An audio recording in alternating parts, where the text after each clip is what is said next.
Don't try to sneak into your room like that. I know what you've got behind your back. Records. More new records. All right, time for another tracking angle. Track de jour.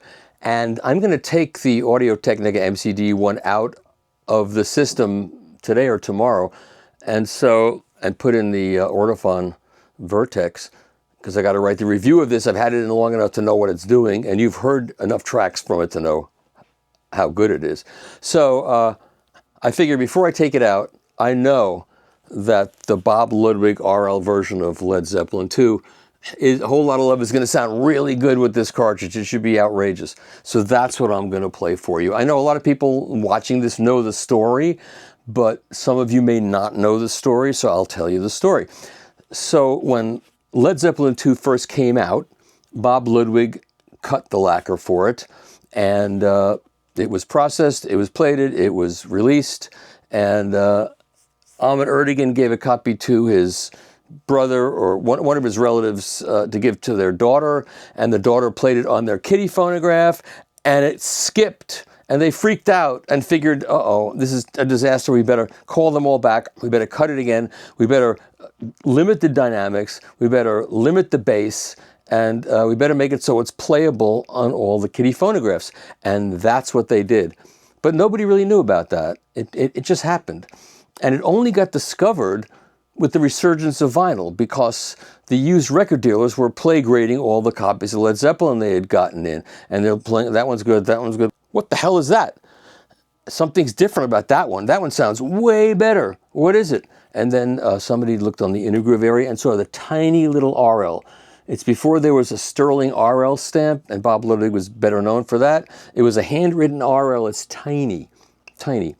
And so the RL Bob Ludwig Led Zeppelin, which is in limited quantities, all of a sudden became a hot item, and it sells for a lot of money.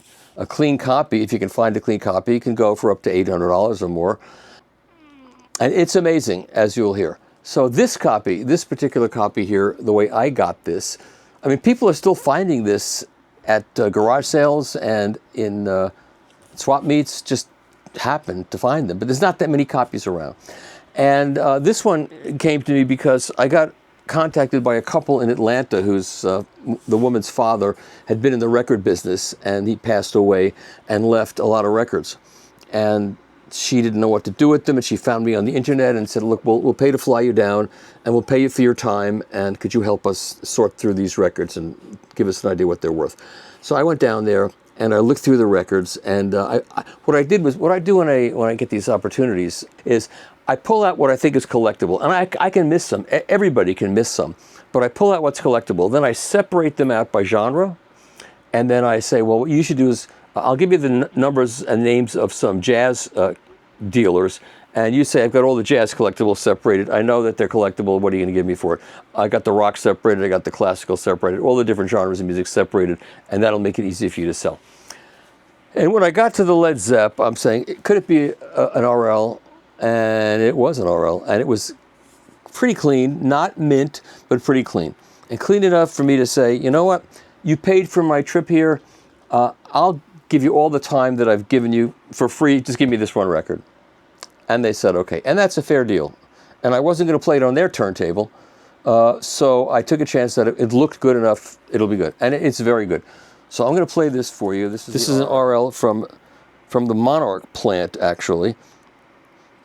And some people think the Presswell is better. Some people think the Monarch is better. I don't know if it really matters which pressing plant it's from, just as long as it's got the RL on both sides. Bob cut this at Atlantic Studios. Side 2, man, side 2 was cut pretty close to the label. And the sound of this record is phenomenal. It's the best version of this that there is, period. And I'm sure some of you know, a lot of you know this, but Atlantic was one of the only labels that actually told you where the record was pressed. And that is, if you look underneath the last song, there'll be a number, STA, whatever the number is for Atlantic, and then there'll be a dash, and then there'll be 2 letters. And if it's MO, that means Monarch in California, in Los Angeles. And if it's PR, that means Presswell in New Jersey. And there may be one other place they pressed that, but you'll know where they were pressed, which is a very cool thing that only Atlantic Records did, to the best of my knowledge. I mean, I know Capitol put like a shotgun for Winchester, but This is right on the label. So I'm going to play this for you now. Now this was mixed by Eddie Kramer.